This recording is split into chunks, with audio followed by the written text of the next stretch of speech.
நேற்றிரவு அன்புமணியை சந்தித்து சமாதான பேச்சுவார்த்தை நடத்திய சேலம் முன்னாள் எம்எல்ஏ கார்த்தியிடம் அன்புமணி சில நிபந்தனைகளை விதித்ததாக கூறப்படுகிறது. இந்த நிலையில் அந்த தகவலை ராமதாசிடம் சொல்வதாக கார்த்தி உள்ளிட்ட பாமக நிர்வாகிகள் தைலாபுரம் தோட்டத்திற்கு வந்திருப்பதாக தகவல் வெளியாகியுள்ளது. கூடுதல் விவரங்களை செய்தியாளர் சையத் வழங்க கேட்கலாம். சையத், வணக்கம். இந்த பேச்சுவார்த்தை தொடர்பான விவரங்களை பதிவு பண்ணலாம்.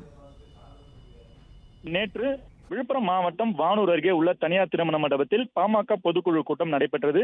இதில் இளைஞரணி தலைவராக ராமதாஸின் மூத்த மகள் காந்தியின் மகன் முகுந்தனை அறிவித்தார். இதற்கு பொதுக்கூட்ட மேடையில் டாக்டர் அன்புமணி ராமதாஸ் எதிர்ப்பு தெரிவித்தார். இதற்கு டாக்டர் ராமதாஸ் தன் ஆரம்பித்த கட்சி நான் சொல்வர்கள் மட்டுமே கட்சியில் இருக்கலாம், யாராக இருந்தாலும் நான் சொல்வதை கேட்கவில்லை என்றால் வெளியே செல்லலாம் என காட்டமாக கூறினார். இதனைத் தொடர்ந்து ஜி.கே. மணி இருவரையும் சமாதான பேச்சுக்காக 2 முறை டாக்டர் ராமதாஸை சந்தித்து நேற்று இரவு சமாதான பேச்சில் ஈடுபட்டார். அதனைத் தொடர்ந்து முகுந்தன் மற்றும் அவரது தாயார் காந்தி, தந்தை பரசுராமன் ஆகியோர் டாக்டர் ராமதாஸை சந்தித்து சமாதான பேச்சில் சுமார் 2 மணி நேரத்துக்கு மேலாக ஈடுபட்டனர்.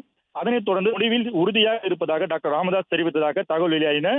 இந்த நிலையில் தைலாபுரம் தோட்டத்தில் நேற்று இரவு 10:30 மணி அளவில் சேலம் முன்னாள் எம்எல்ஏ கார்த்திக் தலைமையிலான குழு டாக்டர் ராமதாஸை சந்தித்து விட்டு நேற்று இரவு சென்னையில் உள்ள டாக்டர் ராமதாஸை சந்தித்துவிட்டு 1 மணி நேரத்துக்கு மேலாக ஆலோசனையில் ஈடுபட்டனர்.